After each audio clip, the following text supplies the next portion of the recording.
Penari ngereh dalam pertunjukan calon arang di Bali memiliki peran yang penting dan khas dalam pengembangan cerita. Istilah ngereh dalam bahasa Bali berasal dari kata rehnie yang memiliki makna membangkitkan kekuatan sakti dalam tubuh dengan lelaku tertentu. Lelaku ini kerap juga disebut dengan mudra yang dimaknai sebagai sebuah gerak dalam tradisi ajaran Tantra Niwarti atau Tantra Kiri.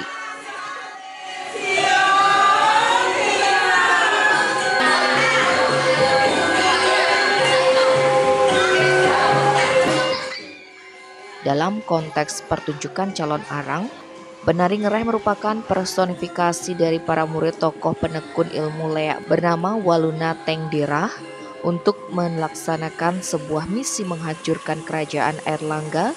Waluna Tengdirah yang sudah menguasai ilmu tertinggi pengleakan bernama calon arang meminta para murid-muridnya yakni penari Sisye ngereh dipimpin murid paling senior bernama Nyi Rarung.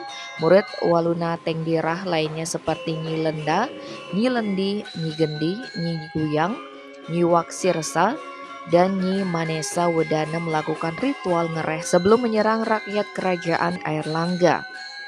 Pertunjukan calon arang adalah bagian integral dari budaya Bali yang menggabungkan unsur-unsur teater, tarian, dan spiritualitas.